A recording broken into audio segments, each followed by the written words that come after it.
Bismillahirrahmanirrahim. Assalamualaikum warahmatullahi wabarakatuh. Innal hamdalillah nahmaduhu wa nasta'inuhu wa nastaghfiruhu wa nastahdihi wa natubu ilaihi wa na'udzu billahi min shururi anfusina wa sayyiati a'malina. May yahdihillahu fala mudilla lahu wa may yudlil fala hadiya lahu. Wa asyhadu an la ilaha illallah wahdahu la syarika lah. Wa asyhadu anna Muhammadan abduhu wa rasuluh sallallahu alaihi wa ala alihi wa ashabihi wa man tabi'ahum bi ihsanin ila yaumiddin. Ya ayyuhalladzina amanu taqullaha haqqa tuqatih wa la tamutunna illa wa antum muslimun. Ya ayuhan nasu taqu rabbakum alladhi khalaqakum min nafsin wahidah wa khalaqa minha zawjaha wa batta minhuma rijalan katsiran wa nisaa wattaqullaha alladhi tasaaluna bihi wal arham innallaha kana 'alaikum raqiba. Ya ayyuhalladzina amanu taqullaha wa qulu qawlan sadida yuslih lakum a'malakum wa yaghfir lakum dhunubakum wa may yuti'illaha wa rasulahu faqad faza fawzan 'azima. Amma ba'du fa inna asdaqal hadits kitabullah wa khairal huda huda Muhammadin sallallahu alaihi wasallam wa syarrul umuri muhdatsatuha fa inna kulla muhdatsatin bid'ah wa kulla bid'atin dhalalah wa kulla dhalalatin finnar. Ma'asyiral muslimin wal muslimat, ikhwani wa akhwati rahimani wa rahimakumullah. Kita akan melanjutkan kajian tauhid kita, di mana pada pertemuan kali ini kita akan masuk kepada bab baru, yaitu bab minasyirki lusul halaqah wal khayt wa nahwihima li raf'il bala aw daf'ihi. Yang artinya bab termasuk dari kesyirikan memakai kalung, memakai gelang, ya, wal khayt, kemudian tali, wa nahwihima, atau yang seberumpama dengan yang dua hal ini, semisal dengan yang dua ini, li raf'il bala au daf'ihi, untuk mengangkat bala, menghilangkan bala, atau untuk menolak bala. Ikhwani wa akhwati rahimani wa rahimakumullah, dari judul bab yang diberikan oleh Syekh Muhammad bin Abdul Wahhab At-Tamimi rahimahullah ta'ala, dapat kita pahami bahwa termasuk dari kesyirikan seseorang yang memakai gelang atau tali atau benang, ya, tali atau benang, wa nahwihima, atau yang semisal dengannya selain dari yang dua hal ini. Untuk apa? Li raf'il bala, untuk mengangkat bala, untuk menghilangkan bala, au daf'ihima, atau untuk menolaknya. Maka setiap yang dipakai, digunakan oleh manusia, baik dalam bentuk gelang atau tali, benang atau kalung, atau benda-benda yang lain, ya, apapun jenisnya, baik benda-benda padat atau benda cair. Benda padat seperti keris dan lain, benda cair seperti air yang yang ditaburkan dan seterusnya, selama fungsinya untuk dua hal ini. Apa tadi? Menolak bala atau mengangkat, menghilangkan bala. Apa bedanya dua hal ini? Menolak dengan menghilangkan, mengangkat. Li raf'il bala, untuk mengangkat bala, berarti bala itu sudah ada, sudah terjadi. Maka untuk mengangkat bala atau penyakit, misalnya dia ditimpa penyakit, ya, atau dia ditimpa oleh musibah, maka untuk mengangkat penyakit atau musibah yang dia rasakan ini, dia menggunakan jimat-jimat tertentu. Ya, sudah demam panas sekian lama, sakit sekian lama, tak kunjung hilang, maka untuk menyembuhkannya dari penyakit ini, maka dipakai ini dan itu. Maka ini mengangkat bala atau menghilangkan bala. Atau menolak bala ini berarti bala itu belum terjadi, belum datang. Maka untuk menjaga dirinya, menyelamatkan dirinya dari bala, bencana, dari musibah, dari penyakit yang akan datang, maka dia menggunakan alat ini, alat itu, benda ini, benda itu. Baik dia lilitkan di lehernya, maupun di lengannya, maupun di pinggangnya. Ya, maka semua ini minasyirk, termasuk dari kesyirikan. Biasa yang digunakan oleh masyarakat kita apa? Hah? Benang, ya? Benang. Itu yang pakarnya di situ. Ya, benang ini, benang itu. Atau ada apa namanya tuh? Sekarang lagi gelang kesehatan. Nah, atau apa namanya itu? Dari kawat itu. Nah, itu. Besi putih atau mesin berani, supaya kita berani, tidak takut sama segala macamnya, ya. Untuk fungsi yang tadi, maka itu semuanya termasuk kesyirikan. Sebagaimana yang orang-orang awam memasangkan pada anak bayinya ini dan itu, baik di leher, di pinggang maupun di lengannya, maupun di tangannya. Fungsinya apa? Menangkal plastik, kata mereka, ya, supaya tidak terkena plastik dan seterusnya, ya, supaya tidak terkena penyakit ain dan seterusnya. Maka semua ini minasyirk, termasuk dari kesyirikan. Sekarang muncul pertanyaan, tak kala Syekh menyebutkan minasyirk termasuk kesyirikan, kesyirikan apa ini? Apa hukum orang yang menggunakan jimat-jimat, ya, dia termasuk kesyirikan, dan kesyirikan apa yang telah mereka lakukan? Maka kata para ulama kita, hukum asalnya orang yang menggunakan jimat itu dia melakukan syirik kecil, namun dia bisa mengantarkan kepada syirik besar. Ya, sebelumnya, tak kala kita menyebutkan orang yang memakai jimat itu dia melakukan syirik kecil, jangan difahami itu adalah dosa kecil.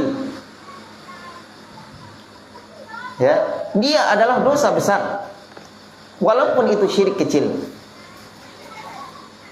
Jangan salah paham di sini. Penamaan syirik kecil, syirik besar itu untuk membedakan di mana syirik besar akan menyebabkan pelakunya kekal di dalam neraka Allah, tidak akan bisa keluar. Namun syirik kecil, dia tidak kekal dalam neraka Allah. Ini fungsinya untuk membedakan saja.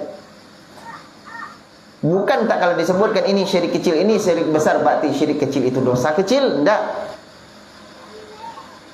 Sebagaimana di dalam Islam ada al-kufrul asghar wal kufrul akbar. Ada kekufuran kecil, ada kufur besar. Untuk membedakan, kufur besar adalah kufur yang mengeluarkan seseorang dari Islam. Kufur kecil tidak sampai keluar. Yang kufur kecil dinamakan oleh para ulama al-kufru duna kufrin. Kekufuran namun tidak termasuk kufur yang mengeluarkan dia kepada Islam. Namun walaupun itu kufur kecil, tetap itu dosa besar.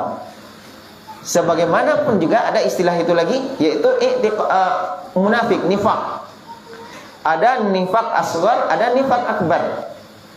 Nifak kecil, nifak besar. Mana dia yang nifak besar? Itu nifak i'tiqad. Nifak i'tiqad yang menyebabkan pelakunya keluar dari Islam, kekal dalam neraka Allah. Yang Allah sebutkan dalam Al-Quran, innal munafiqina fid darkil asfali minan nar. Sesungguhnya orang-orang munafik itu berada di dalam kerak-kerak api neraka. Ini nifak i'tiqad. Apa itu nifak i'tiqad?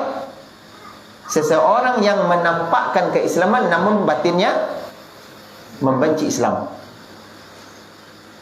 Adapun nifak asghar itu yang dikenal oleh para ulama nifak amali, yang disebutkan oleh Nabi sallallahu alaihi wasallam, ayatul munafiqina thalatha. Ciri-ciri orang munafik itu ada 3. Apabila dia berkata dusta, apabila dia berjanji mungkar, khianat, apabila percaya dia khianat. Berjanji mungkar, percaya khianat. Ini nifak amali. Nifak yang tidak mengeluarkan pelakunya dari Islam, yang tidak menyebabkan dia kekal dalam neraka Allah Subhanahu. Namun tetap itu dosa besar. Ya. Baik. Maka orang yang menggunakan jimat-jimat, apapun bentuk jimatnya, baik berupa keris, baik berupa benang, baik berupa kalung, apalagi yang biasa digunakan, baik berupa raja-raja yang disimpan di dalam tasnya, dalam dompetnya, di dalam sakunya, atau yang ditempelkan di rumah-rumahnya atau di kendaraannya, ya, supaya terjauh dari bala bencana, dari musibah, dengan keyakinan tidak akan masuk jin-jin, syaitan-syaitan, ya. Lalu dia pampangkan di rumahnya, baik berupa foto tuan guru, foto syekh, foto angku salih, dengan meyakini ini akan mendatangkan rezeki yang melimpah, ini akan menolak gubaji dari orang. Yo, gubaji bahasa Siko. Kabaji. Ya. Ketika awak calik kadai awak, mulai langang, toko awak mulai langang, toko di sebelah mulai rami, mulai awak berprasangka, bentuknya toko awak kena kabaji. Dipampangkan foto Tangku Salih di situ. Dengan meyakini ini bisa menolak gabaji orang. Ya, seterusnya. Maka semua ini bentuk jimat-jimat yang ada, maka ini dihukumi, asalnya dihukumi syirkun asghar, syirik kecil. Ya. Namun dia bisa berpindah kepada syirik besar, bisa mengantarkan pelakunya kepada syirik besar. Bagaimana cara membedakannya? Ini tergantung kepada i'tiqad, keyakinan orang yang melakukan atau orang yang menggunakan jimat tersebut. Tak kala orang yang melakukan atau yang menggunakan jimat tersebut meyakini bahwa jimat-jimat ini hanya sebatas sebab saja, ya, sebatas sebab saja.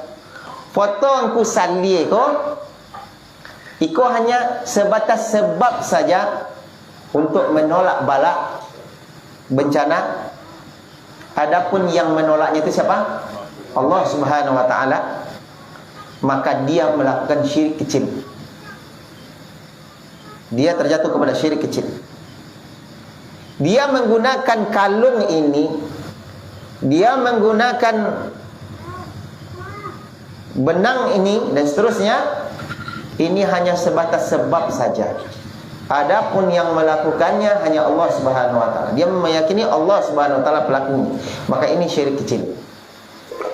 Namun akan mengantarkan dia kepada syirik besar tak kala dia meyakini bahwa foto ini, benda ini, jimat ini yang menolak segala macam bala bencana itu.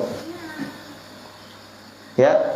Dia terbebas dari segala bentuk kecelakaan lantaran karena foto ini. Dia terbebas dari segala macam penyakit lantaran karena benda ini. Dia sembuh dari penyakit ini, penyakit itu semenjak dia memakai benda ini. Maka dia terjatuh kepada syirik besar, di mana dia telah menjadikan untuk Allah tandingan-tandingan, di mana dia meyakini ada selain Allah yang dapat menolak kemudaratan atau mendatangkan manfaat. Ya. Baik. Maka lihat kondisi orang yang menggunakan jimat-jimat tersebut.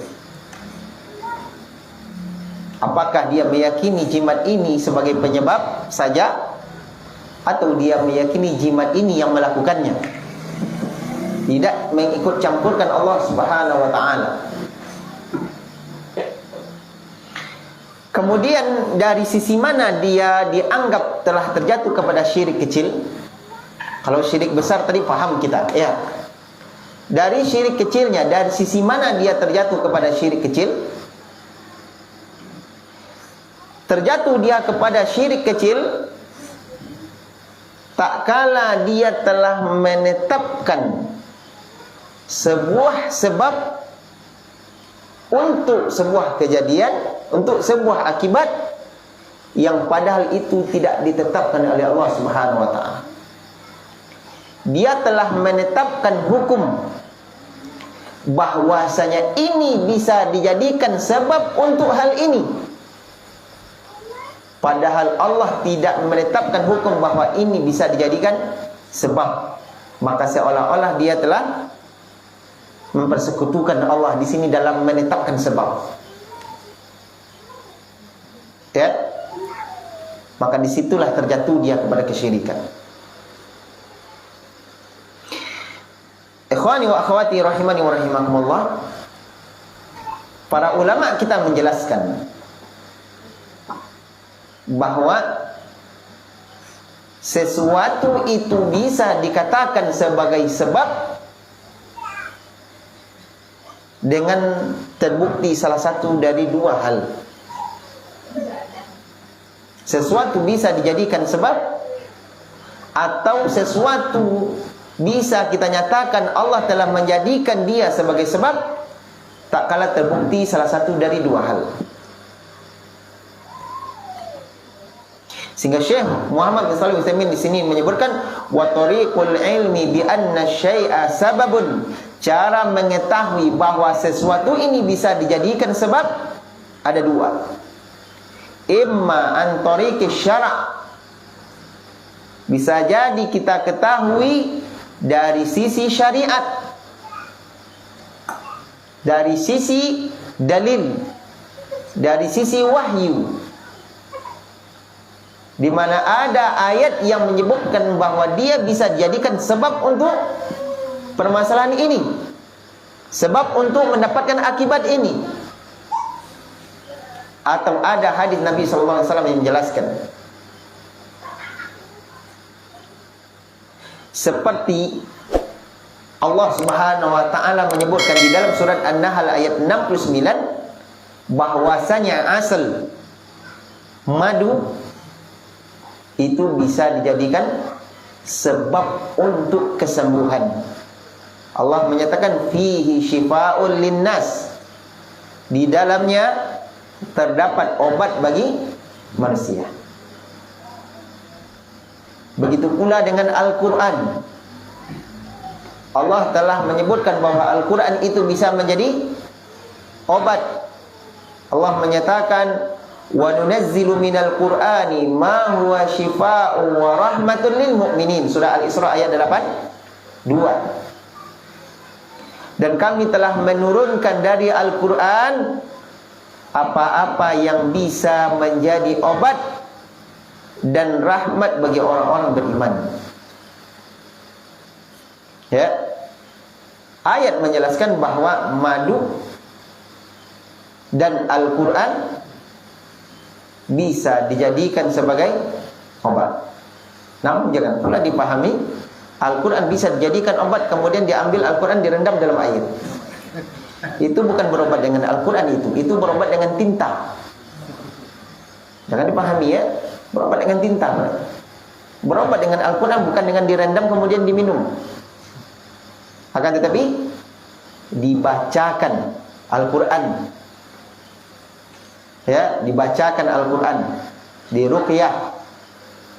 Baik dibacakan untuk diri kita maupun dibacakan untuk air, kemudian airnya kita minum. Ya. Al-Quran bisa jadi obat. Kemudian diambil Al-Quran direndam. Kertas dikeluarkan sudah dalam kondisi putih bersih.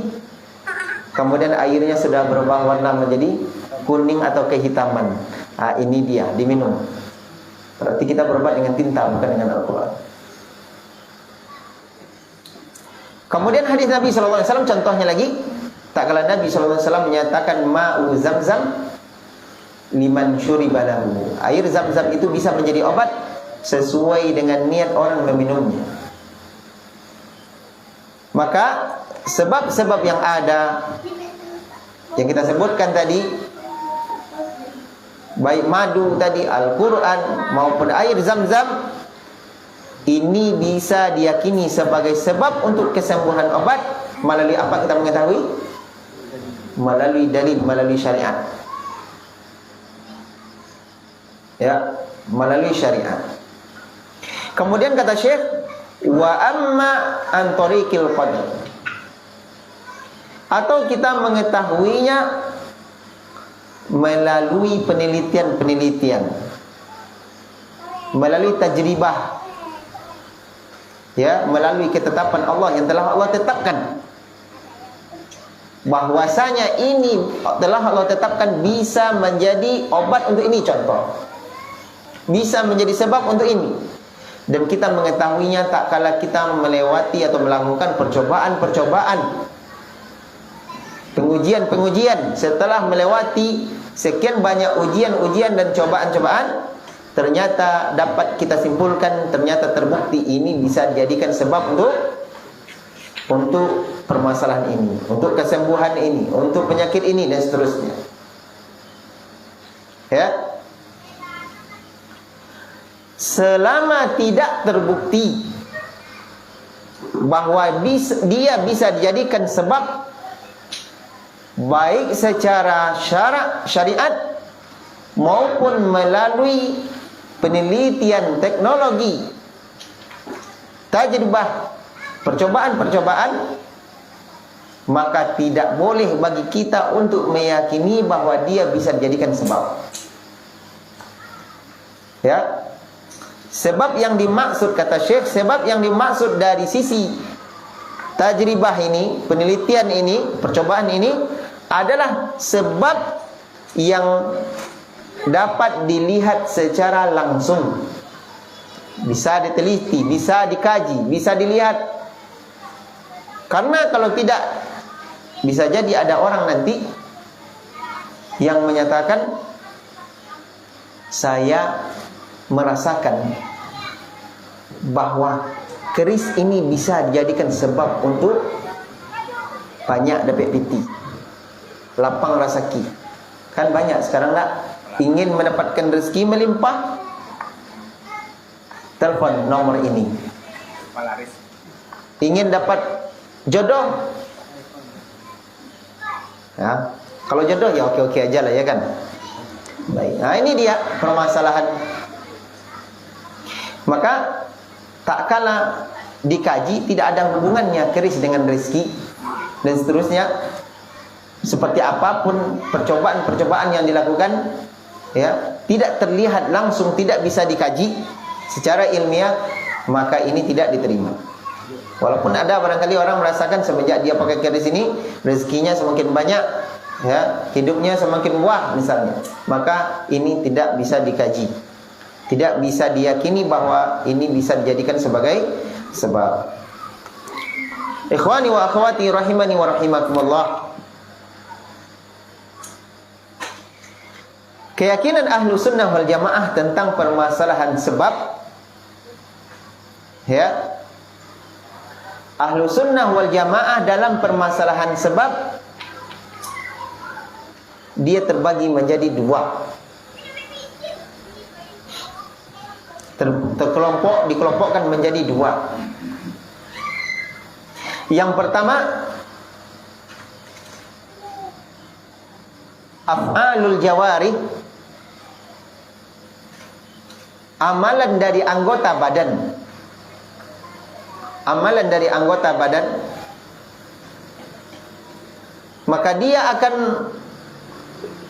berusaha seoptimal mungkin untuk melakukan sebab-sebab yang telah Allah tetapkan. Dia berusaha ini, berusaha itu dan seterusnya. Namun amalan hati tetap bergantung kepada Allah Subhanahu wa taala, bukan kepada sebab. Ya. Setelah kita meyakini bahwasanya ini adalah sebab yang telah Allah jadikan dia sebagai sebab sebuah kesembuhan, contoh, baik terbukti secara syariat maupun terbukti secara penelitian, ya, ini bisa dijadikan sebab. Maka konsep ahlu sunnah wal jamaah untuk permasalahan sebab ini, maka dia akan melakukan sebab secara jawarih anggota badan, berusaha. Adapun hatinya dia pautkan kepada Allah Subhanahu wa taala, tidak kepada sebab. Dia pautkan kepada Allah, tidak kepada sebab. Maka sebuah kekeliruan orang-orang yang tak kala dia mendapati sebab, melakukan sebuah sebab, kemudian dia pautkan hatinya kepada sebab tersebut, tidak kepada Allah Subhanahu wa taala. Ya. Tak kala dia sakit, dia berobat kepada dokter ini, kemudian dia sembuh.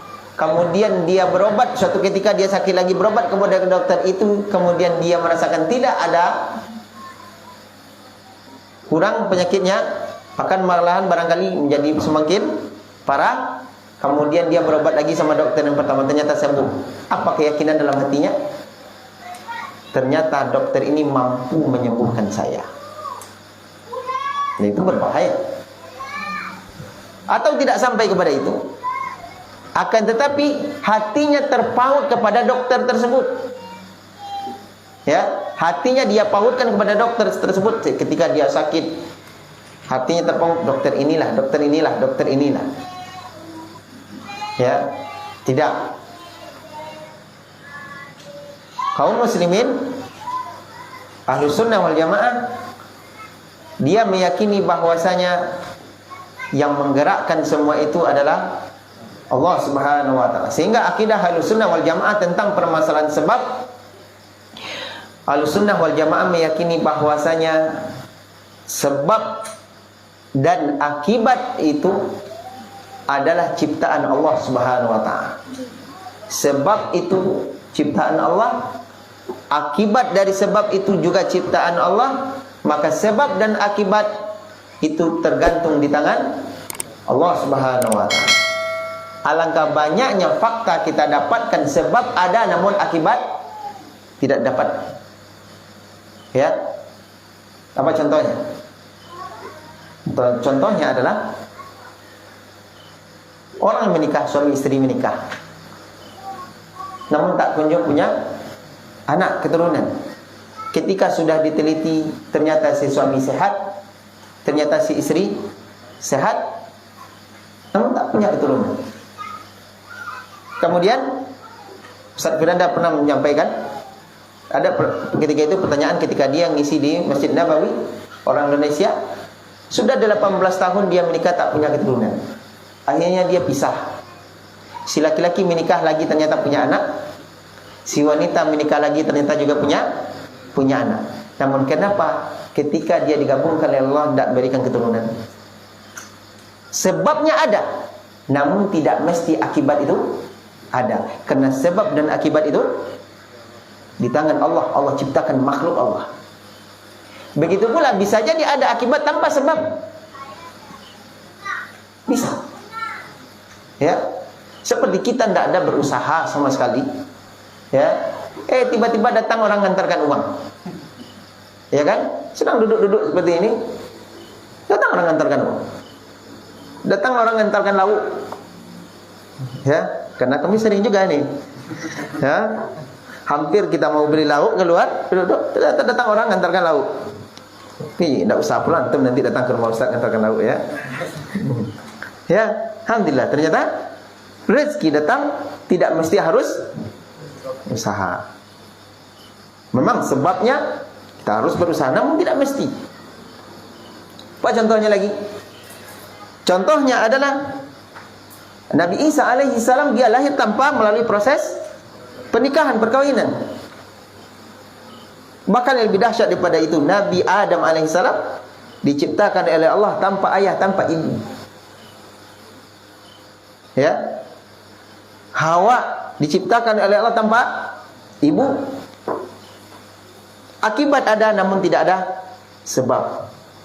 Semua ini menjelaskan bahwa sebab dan akibat itu adalah ciptaan Allah, di tangan Allah. Maka jangan pautkan hati kita kepada sebab tersebut. Pautkan kepada Allah Subhanahu wa ta'ala. Akan mengantarkan kita kepada kekecewaan yang sangat, tak kala kita gantungkan hati kita kepada sebab. Sehingga banyak orang yang berkata, kenapa ya? Kok saya sudah usaha ini, usaha itu, namun terus gagal? Kenapa ya? Saya sudah bekerja siang, pagi, malam, sore, namun hidup saya masih seperti ini saja. Ya? Kenapa ya? Saya merasa uang banyak namun tidak ada kelihatan hasilnya. Terus. Ya. Baik. Maka ini dia konsep kita di dalam mengambil sebab. Pautkan hati kita kepada Allah Subhanahu wa ta'ala, namun bukan berarti itu kita lupakan sebab. Sebab kita lakukan selama itu telah terbukti bahwa itu adalah sebab. Ya, ingat ini konsep dasarnya. Setelah terbukti bahwa itu adalah sebab, Allah jadikan itu sebagai sebab, baik secara syariat maupun secara ilmiah. Ya, teknologi atau medis dan seterusnya. Setelah terbukti, maka bekerjalah, berusahalah, ikhtiarlah dengan sebab tersebut. Namun urusan hati tetap kita pautkan kepada Allah Subhanahu wa ta'ala. Maka ini dia konsep yang benar dalam permasalahan sebab tersebut. Baik, ikhwan wa akhwat yang dirahmati Allah Subhanahu wa ta'ala, kemudian Syekh Muhammad bin Abdul Wahhab akan mulai menyebutkan tentang dalil-dalil yang menyebutkan atau yang menyokong tentang judul bab ini.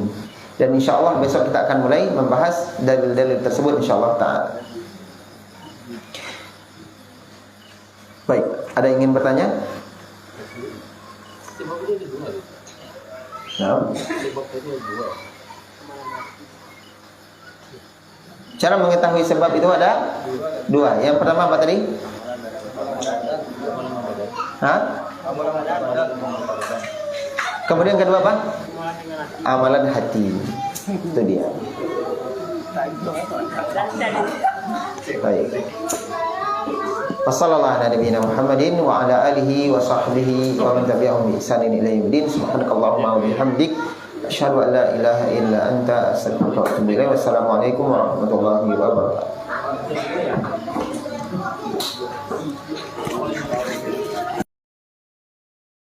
قل يا عبادي الذين أسرفوا على